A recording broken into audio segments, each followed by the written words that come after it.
പ്രിയപ്പെട്ടവരെ നമസ്കാരം. എല്ലാവർക്കും പുതിയൊരു വീഡിയോയിലേക്ക് സ്വാഗതം. ഒരു പ്രധാനപ്പെട്ട ഒരു ഇൻഫർമേഷൻ നിങ്ങൾക്ക് നൽകുവാൻ വേണ്ടിയിട്ടാണ് ഇന്ന് ഞാൻ ഈ വീഡിയോ ചെയ്യുന്നത്. ഇന്ന് നമുക്കറിയാം, നമുക്ക് ഒരുപാട് വാട്സപ്പ് ഗ്രൂപ്പുകളുണ്ട്, അതുപോലെ തന്നെ ഫേസ്ബുക്ക് ഗ്രൂപ്പുകളുണ്ട്, അങ്ങനെ ഒരുപാട് ഗ്രൂപ്പുകളുണ്ട്. ഈ ഗ്രൂപ്പുകളിലൊക്കെ പല തരത്തിലുള്ള സാധനങ്ങൾ വിൽക്കുവാൻ വെച്ചിട്ടുണ്ട്. ഒരുപാട് സാധനങ്ങൾ നമ്മൾ വിൽക്കുവാണ്. വളർത്തുന്നവരെക്കാൾ കൂടുതൽ വിൽക്കുന്ന ആളുകളാണ് ഏറ്റവും കൂടുതൽ. അല്ലെങ്കിൽ ഏറ്റവും പ്രധാനപ്പെട്ട ഒരു സാധനം വിൽക്കുവാൻ വെച്ചിരിക്കുന്നത് കൊത്തുമുട്ടയാണ്. കൊത്തുമുട്ട വിൽക്കപ്പെടും. അതിനായിട്ട് പ്രത്യേകമായിട്ട് പല ഗ്രൂപ്പുകളുണ്ട്, അതിന് മാത്രമായിട്ടുള്ള ഗ്രൂപ്പുകളുണ്ട്. ഒരുപാട് വാട്സപ്പിലും ഫേസ്ബുക്കിലും ഒക്കെ ഒരുപാട് പോസ്റ്റുകളും വരുന്നുണ്ട്. ഇത് കണ്ടിട്ട് ഒരുപാട് ആളുകൾ കൊത്തുമുട്ട, കാരണം നമ്മൾ കുഞ്ഞുങ്ങളെ വാങ്ങുന്നതിനെക്കാട്ടിയും വളരെ വലിയ ലാഭമാണ് ഈ കൊത്തുമുട്ട വാങ്ങി ഇൻക്യുബേറ്ററിൽ വെച്ച് വിരിയിക്കുന്നത് എന്ന് മനസ്സിലാക്കിക്കൊണ്ട് പല ആളുകളും ഇതിനായിട്ട് അന്വേഷിക്കുന്നവരുണ്ട്, വാങ്ങുന്നവരുണ്ട്, വാങ്ങി വെക്കുന്നവരുമുണ്ട്. ഇങ്ങനെ വാങ്ങാൻ ആഗ്രഹിക്കുന്ന, കൊത്തുമുട്ട വാങ്ങാൻ ആഗ്രഹിക്കുന്നവരോടും വാങ്ങുന്നവരോടും വിൽക്കുന്ന ആളുകളോടുമായിട്ട് എനിക്ക് പറയാനുള്ള കുറച്ച് കാര്യങ്ങൾ പറയുക എന്നതാണ് ഈ ഒരു വീഡിയോയുടെ ലക്ഷ്യം. ഈ വീഡിയോ അല്പം ലെങ്തിയായി പോകും, അത് സ്വാഭാവികമാണ്. ഇതിനെ കുറച്ച് കാര്യങ്ങൾ വിശദമായിട്ട് തന്നെ പറയേണ്ടതുണ്ട്. അതുകൊണ്ട് തന്നെ ഈ വീഡിയോ പൂർണ്ണമായിട്ട് നിങ്ങൾ കാണുവാൻ ആഗ്രഹിക്കുന്ന ആളുകൾ മാത്രം കണ്ടാൽ മതിയാകും. സ്കിപ്പ് ചെയ്ത് കണ്ടാലും നിങ്ങൾക്ക് ഇതിൽ നിന്നും ഒന്നും മനസ്സിലാവാൻ സാധ്യതയില്ല. അതുകൊണ്ട് പൂർണ്ണമായിട്ടും കണ്ടാൽ മാത്രമേ നിങ്ങൾക്ക് മനസ്സിലാവൂ. അതുപോലെ തന്നെ ഈ ചാനൽ സബ്സ്ക്രൈബ് ചെയ്യാതെ ആരെങ്കിലും കാണുന്നുണ്ടെങ്കിൽ ദയവായി സബ്സ്ക്രൈബ് ചെയ്തേക്കുക. അതുപോലെ തന്നെ ലൈക്ക് കൂടി ചെയ്തു കഴിഞ്ഞാൽ ഇത് ഒരുപാട് ആളുകളിലേക്ക് എത്തിപ്പെടാൻ സാഹചര്യം ഒരുങ്ങും ഈ വീഡിയോ. അതുപോലെ തന്നെ നിങ്ങളുടെ അഭിപ്രായങ്ങൾ കമൻറ്റായി രേഖപ്പെടുത്തുക.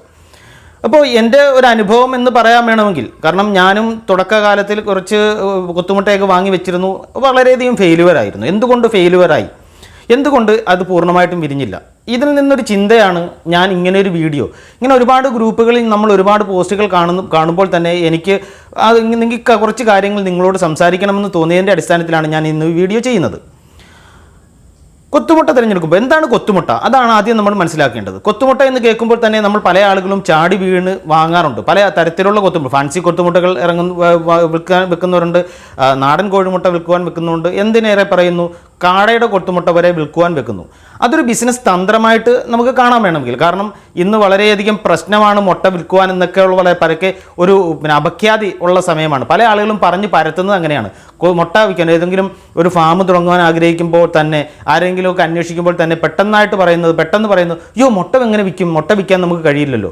അതൊരോരുത്തരുടെ എന്താ പറയുക, കോൺഫിഡൻസ് കുറവ് മാത്രമാണ്. അങ്ങനെ മുട്ട വിൽക്കാൻ കഴിയുന്നില്ല എന്ന് പറയുമ്പോൾ അവരുടെ കോൺഫിഡൻസ് കുറവാണ് അത് കാണിക്കുന്നത്. അങ്ങനെ പറഞ്ഞ് പല ആളുകളെയും പിന്തിരിപ്പിക്കുന്ന ഒരു സാഹചര്യം വരെ ഉണ്ടായിട്ടുണ്ട്.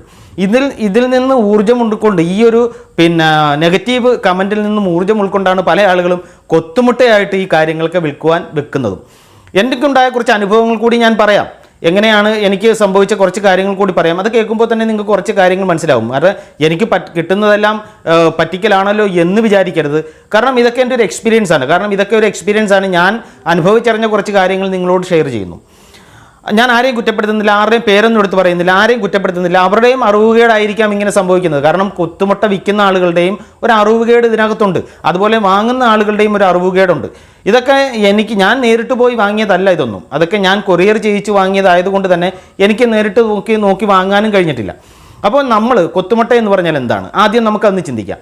കൊത്തുമുട്ട എന്ന് പറഞ്ഞാൽ കോഴികൾ ആണും പെണ്ണും മേറ്റ് ചെയ്തുണ്ടായി ഭ്രൂണാവസ്ഥയിൽ ഉള്ള മുട്ടകളെയാണ് നമ്മൾ കൊത്തുമുട്ട എന്ന് പറയുന്നത്.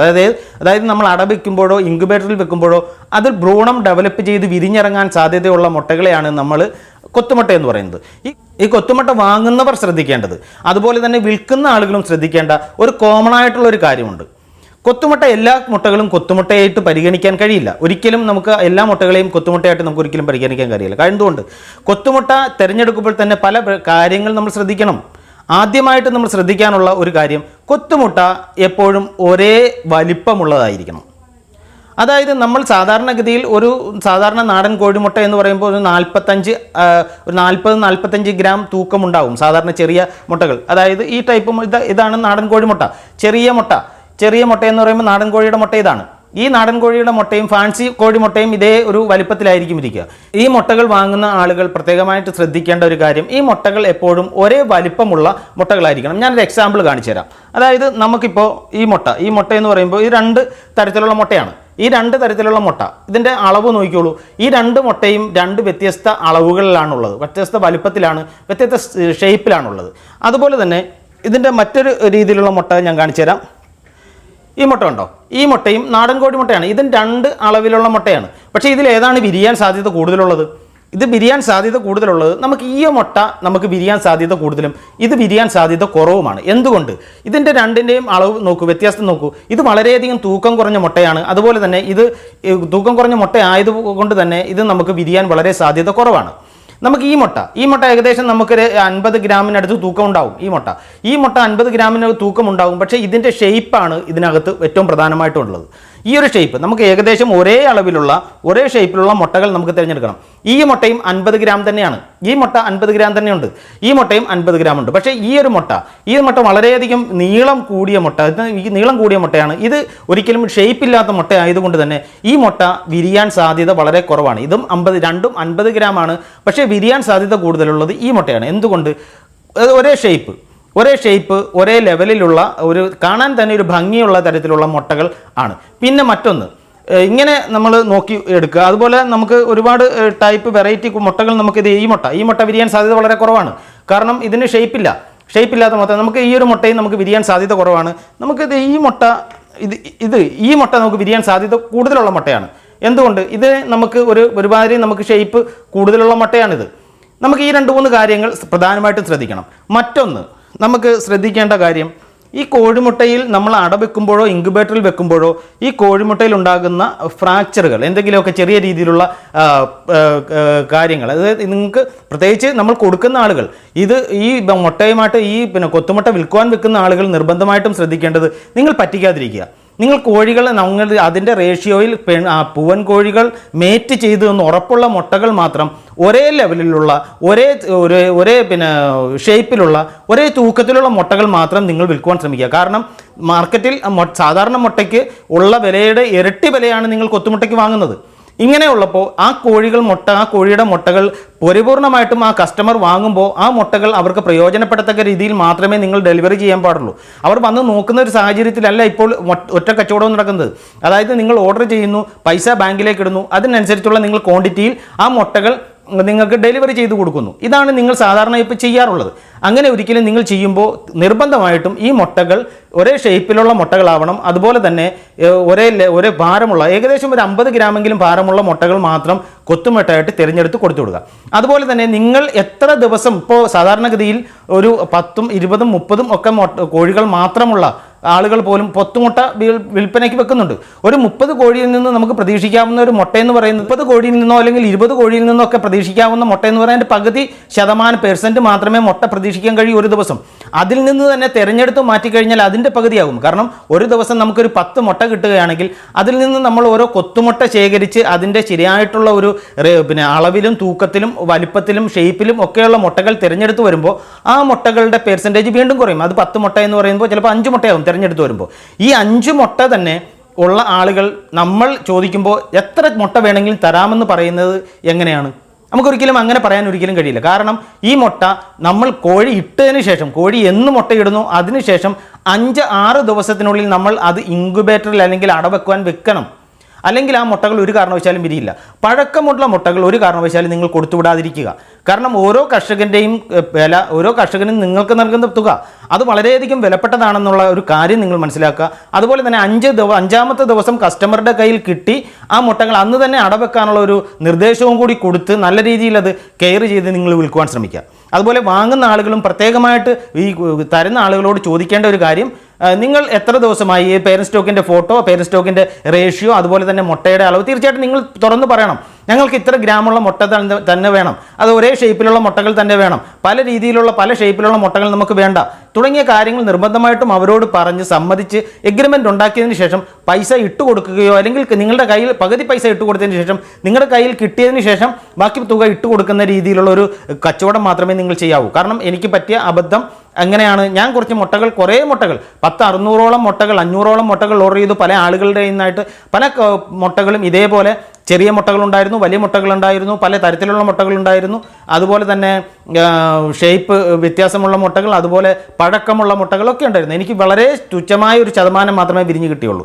അപ്പോൾ ഇങ്ങനെയുള്ള കാര്യങ്ങൾ നിങ്ങൾ പൂർണ്ണമായിട്ട് ശ്രദ്ധിക്കുക. ഞാൻ ഈ കാര്യങ്ങളെല്ലാം അവരോട് സംസാരിച്ചു. കാരണം എനിക്ക് ഏറ്റവും അടുത്ത് അറിയാവുന്ന ആളുകളായതുകൊണ്ട് തന്നെ, എന്നെ അറിയാവുന്ന ആളുകളായതുകൊണ്ട് തന്നെ ഞാൻ അവരോട് ഈ കാര്യങ്ങളൊന്നും പറഞ്ഞിരുന്നില്ല. അതെൻ്റെ ഒരു തെറ്റാണ്. കാരണം ഞാൻ അവരോട് പറയാതിരുന്നത് അവർക്കെല്ലാം എന്നിൽ നിന്ന് ഞാൻ കുറേ കാര്യങ്ങൾ ഇങ്ങനെ പഠിച്ചതിന് ശേഷം അവർക്ക് അറിയാമെന്ന് കരുതി മാത്രമാണ്. എൻ്റെ ഏറ്റവും അടുത്ത ഒരു സുഹൃത്ത് മാത്രമാണ് നല്ല രീതിയിൽ എനിക്ക് മുട്ടകൾ തന്നത്. ആ മുട്ടകളെല്ലാം വിരിയുകയും ചെയ്തു. നിങ്ങൾ എവിടെ നിന്ന് കിട്ടുന്ന മുട്ടകളാണെങ്കിലും, ആരുടെ കയ്യിൽ നിന്ന് വാങ്ങിയ മുട്ടകളാണെങ്കിലും, ആ കൊത്തുമുട്ടയാണെന്ന് ഉറപ്പുള്ള ആളുകളിൽ നിന്ന് വാങ്ങുന്നതാണെങ്കിലും എന്തായാലും ആ മുട്ട കൊണ്ടുവന്ന് കഴിയുമ്പോൾ നിങ്ങളായിട്ട് ആ മുട്ടയൊന്ന് ചെക്ക് ചെയ്യുക എന്ന് പറയുമ്പോൾ അതിൻ്റെ പുറത്ത് ഏതെങ്കിലും രീതിയിൽ സ്ക്രാച്ചുകളുണ്ടോ, അതുപോലെ തന്നെ ഇതേ രീതിയിൽ ഏതെങ്കിലും രീതിയിൽ അഴുക്കുകൾ പറ്റിയിരിപ്പുണ്ടോ തുടങ്ങിയ കാര്യങ്ങളൊക്കെ നിങ്ങൾ നിർബന്ധമായിട്ടും ചെക്ക് ചെയ്യുക. അതുപോലെ ഈ കോഴിയുടെ വലിപ്പ വ്യത്യാസം നിങ്ങൾ നിർബന്ധമായിട്ടും ചെക്ക് ചെയ്ത് ഒരേ വലിപ്പത്തിലുള്ള മുട്ടകൾ വെക്കാൻ ശ്രമിക്കുക.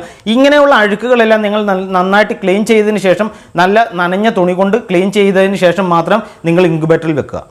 ഇങ്ങനെയുള്ള കാര്യങ്ങൾ നിങ്ങൾ നിർബന്ധമായിട്ട് ശ്രദ്ധിച്ചതിന് ശേഷം മാത്രമേ നിങ്ങൾ മുട്ടകൾ വാങ്ങി അടവെക്കാവൂ. അതുപോലെ തന്നെ നമ്മൾ 7 ദിവസവും നിങ്ങൾ ക്യാൻഡിൽ ടെസ്റ്റ് നടത്തി 7ാമത്തെ ദിവസം മുതൽ നിങ്ങൾ ദയവ് ചെയ്ത് ക്യാൻഡിൽ ടെസ്റ്റ് നടത്തുക. അല്ലെങ്കിൽ 5ാമത്തെ ദിവസം 5 മുതൽ നമുക്ക് തുടങ്ങാം. 5ാമത്തെ ദിവസം മുതൽ നമുക്ക് ക്യാൻഡിൽ ടെസ്റ്റ് നടത്തുക. നമുക്ക് ചെയ്യാൻ കഴിയുന്ന ഒരു ക്യാൻഡിൽ ടെസ്റ്റിൻ്റെ രീതി എന്ന് പറയുന്നത് ഞാൻ ഒരു എക്സാമ്പിൾ പറഞ്ഞുതരാം. നമുക്ക് ഇങ്ങനെ വെക്കാം, നമുക്ക് കൈ ഇങ്ങനെ വെക്കാം. ഇങ്ങനെ വെച്ചതിന് ശേഷം നമുക്കൊരു ലൈറ്റിൻ്റെ പുറത്തോട്ട് നമുക്ക് ഇങ്ങനെ വെച്ചതിന് ശേഷം ഈ ഭാഗത്ത് നമുക്ക് ലൈറ്റ് അടിക്കുക. നമ്മൾ ഇരുട്ടുള്ള ഒരു മുറിയിൽ വെക്കുക. ഇരുട്ട് ലൈറ്റൊക്കെ ഓഫ് ചെയ്തതിന് ശേഷം നമ്മൾ ഇങ്ങനെ വെക്കുക. ഇങ്ങനെ മുട്ട ഇങ്ങനെ വെച്ചതിന് ശേഷം നമുക്ക് ഇപ്പുറത്ത് ലൈറ്റ് അടിച്ചു കൊടുക്കാം, ടോർച്ച് അടിച്ചു കൊടുക്കാം. നമ്മൾ ഈ ഭാഗത്ത്, അതായത് ഈ ഭാഗത്തൂടെ നമുക്ക് നോക്കുമ്പോൾ കാണാൻ സാധിക്കണം, നമുക്ക് നല്ല രീതിയിൽ കാണാൻ സാധിക്കണം ഇതിനകത്ത് ഏതെങ്കിലും രീതിയിൽ ഭ്രൂണം വളരുന്നുണ്ടോ, അല്ലെങ്കിൽ ഏതെങ്കിലും രീതിയിൽ ചെറിയ ഡോട്ട് കാണുന്നുണ്ടോ തുടങ്ങിയ കാര്യങ്ങളൊക്കെ നമുക്ക് കാണാൻ സാധിക്കണം. അങ്ങനെയുള്ള മുട്ടകൾ മാത്രമേ പിന്നീട് വിരിയാൻ ഹാച്ചിങ് കപ്പാസിറ്റി കൂടുതൽ നമുക്ക് കിട്ടുകയുള്ളൂ. അങ്ങനെയുള്ള മുട്ടകൾ മാത്രം നമ്മൾ 7 ദിവസം 8 ദിവസം കഴിയുമ്പോൾ നമുക്ക് പൂർണ്ണമായിട്ടും അതിൻ്റെ ഒരു ഗ്രോത്ത് മനസ്സിലാക്കാൻ കഴിയും. അപ്പോൾ അങ്ങനെയുള്ള മുട്ടകൾ മാത്രം വെക്കുക. കാരണം ഞാനൊരു ക്യാൻഡിൽ ടെസ്റ്റിൻ്റെ വീഡിയോ എന്തായാലും ചെയ്ത് കാണിക്കുന്നുണ്ട്. അതുവരെ നിങ്ങൾക്ക് അതിൻ്റെ കറക്റ്റായിട്ട് നമുക്ക് ഇങ്ങനെ സാധാരണ രീതിയിൽ നമുക്ക് ചെയ്യാം. അല്ലെങ്കിൽ നമുക്ക് മറ്റൊരു മെത്തേഡുണ്ട്, ആ മെത്തേഡ് ഞാൻ കാണിച്ചു തരാം. അത് പിന്നീട് നമുക്കൊരു വീഡിയോയിലൂടെ നമുക്ക് കാണിച്ചു തരാം. അപ്പോൾ ഇങ്ങനെയുള്ള കാര്യങ്ങൾ നിങ്ങൾ ദയവ് ചെയ്ത് കൊത്തുമുട്ട വാങ്ങി അടവെക്കുന്ന ആളുകൾ നിർബന്ധമായിട്ട് ശ്രദ്ധിക്കുക. അതുപോലെ തന്നെ ഇപ്പോൾ പല ആളുകളും വാങ്ങുന്ന മുട്ടയുടെ വിലയൊക്കെ എന്ന് പറയുന്നത് വളരെ നമുക്ക് വിചിത്രമാണ്. കാരണം നാടൻ കോഴി മുട്ടയ്ക്കൊക്കെ 20 രൂപ വരെയൊക്കെ വാങ്ങുന്നുണ്ട് കൊത്തുമുട്ടയ്ക്ക്. അതും നമുക്ക് നൽകുന്ന മുട്ടകളെന്ന് പറയുമ്പോൾ അത് പല അളവിലും പല രീതിയിലും പല ഷേപ്പിലും ഒക്കെയുള്ള മുട്ടകൾ. അതിൽ നിന്ന് നമ്മൾ 100 മുട്ട നമ്മൾ അവരുടെ നിന്ന് വാങ്ങിക്കഴിഞ്ഞാൽ അതിൽ നിന്ന് തെരഞ്ഞു പിടിച്ച് നമുക്ക് എടുക്കാൻ കഴിയുന്ന മുട്ടകൾ 20 എണ്ണമായിരിക്കും. അത്രയ്ക്കും വളരെ ഡിഫറൻ്റ് ആയിട്ടുള്ള അളവിലും ഷേപ്പിലും ഒക്കെയുള്ള മുട്ടകൾ ായിരിക്കും. ഈ 20 എണ്ണം വെക്കുമ്പോൾ തന്നെ അതിനകത്ത് എത്ര എണ്ണം മേറ്റായിട്ടുണ്ട്, അല്ലെങ്കിൽ എത്ര എണ്ണം ഭ്രൂണാവസ്ഥയിലുള്ള മുട്ടകളാണ് എന്ന് നമുക്ക് മനസ്സിലാക്കാൻ കഴിയുന്നില്ല.